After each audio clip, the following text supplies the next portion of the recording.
Hello everyone and welcome back to my Bold and Beautiful 29 YouTube channel. I hope you guys are having a wonderful day. Before we start, please hit the subscribe button and give this video a thumbs up. At the Forrester manse, Ridge and Taylor gush about how much they love living together.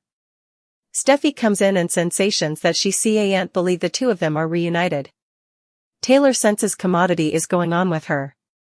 Steffy can't help but suppose about Finn and his parents and everything Lee's been through. They bandy whether Jack and Lee could get back together. Steffy says effects are different for them, indeed, though Taylor thinks, no way say no way.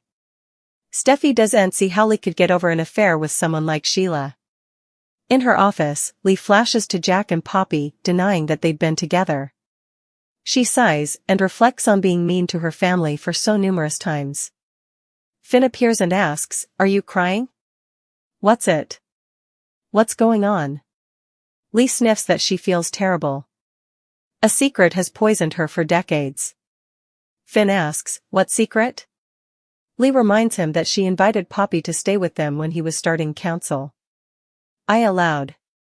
She was pecking me in the reverse," she sobs. Finn learned she was certain his father was having an affair with her family. At Il Giardino, Poppy watches Jack down a drink. He says it hits the spot after everything Lee put them through. Poppy agrees, it was brutal. He'd no idea she'd allowed all these times that they'd had an affair. They go over her pecking him with the needle and how wrong she was about effects. Poppy wishes she'd told them back, also, it could have saved times of resentment. Jack's actually surprised that Poppy still talks to Lee. Poppy says she's her family. Despite the fact that she's been cold and mean, she can't help but feel for her. Suddenly, Sheila appears and greets Jack. "Then you're with Lee's lovely family." She thinks they're a thing, but Jack says there's nothing between them. Poppy notes it's a touchy subject right now. Sheila asks if Finn will be joining them. Jack says no. The last thing he needs is to see her. In the Forrester living room, Steffy and her parents go over Finn being conceived by Sheila. Steffy can see it in Lee's eyes when Jack's name comes up. The pressure simmers in the room.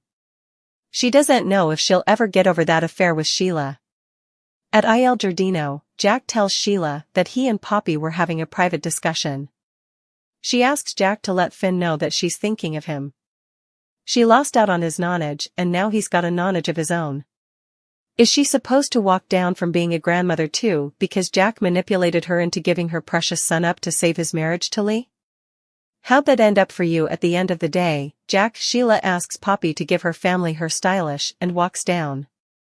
Poppy tells Jack she wouldn't be passing that communication along. Jack agrees, it's stylish not to be get Lee presently stress. He sighs. He can't imagine the burden she must have felt suspecting that he was Luna's father. Times of retired anguish, buried pain, at least the verity eventually came out. Poppy gets a strange look on her face. In Lee's office, Finn is floored to hear that his mama always believed Jack and Poppy had an affair. Is that why she was always so mean and hypercritical toward her? Lee always wanted the stylish for her, but she no way applied herself. Finn recaps that she always had resentment and also she allowed. She was sleeping with her hubby. He says Poppy helped around the house and helped him with his homework. However, he'd have set her straight if she'd spoken to him about this. Lee admits she brazened them about it and couldn't have been more wrong. Her suspicion was screaming at her that Penelope was hiding commodity. Finn learned she set about she was wrong when she ran a maternity test for Luna. At the Forrester estate, Taylor and Ridge agree that Lee holds a lot of pressure. Steffy understands her wrathfulness toward Jack. What she doesn't understand is why she's so hard on her family. Taylor allowed. They were working on that. Steffy says they are, but Lee's been veritably harsh occasionally. She has no vacillation, throwing her stock under the machine. She shrugs. Perhaps given how Luna turned out, she knows commodity about Poppy that they do'n't. Ridge and Taylor suppose Finn is lucky to have such a caring woman as Steffy. She says she wants him to have his parents back together, but she doesn't suppose that will be anytime soon. Taylor and Ridge ask about their forthcoming anniversary. Steffy says they'll have a quiet night at home. She's blessed to have a similar joyous marriage to Finn.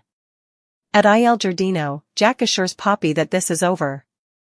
He believes they'll recover from this as sisters. He knows she wants to be close, but he'd understand if Poppy no way wanted to speak to her again. Poppy admits she was over all night allowing about Lee's allegations, and the judgment over the times. It was all grounded on a misreading. Jack thinks Poppy was always a pious, probative family. He remembers how she stepped up and how remarkable she was to all of them. In Lee's office, Finn asks why she'd run a maternity test on Luna, her father is Tom. Lee explains that the dead man's liver was there. She tested and it was negative. That's when her passions boosted, and she was certain Luna was Jack's son. But that test was negative too. Finn asks how she got him to take the test. Lee says, I tricked him. Finn scrubs his face with his hand, Mama. Lee recaps that she was proven wrong. His father has been so sweet since the breakup, wanting to attune, but she would indeed go to regale with him. She allowed. He'd a child with her little family. I was wrong. I was wrong about Jack and Penelope both. Finn frowns. Finn feels bad that Lee's had all of these studies in her head all these times. She recaps the nausea she felt allowing Luna was Jack and Poppy's son. She was always down at work and ignorant what was passing at home. She's apologized, but she's not sure they'll forgive her. What she indicted her of was awful.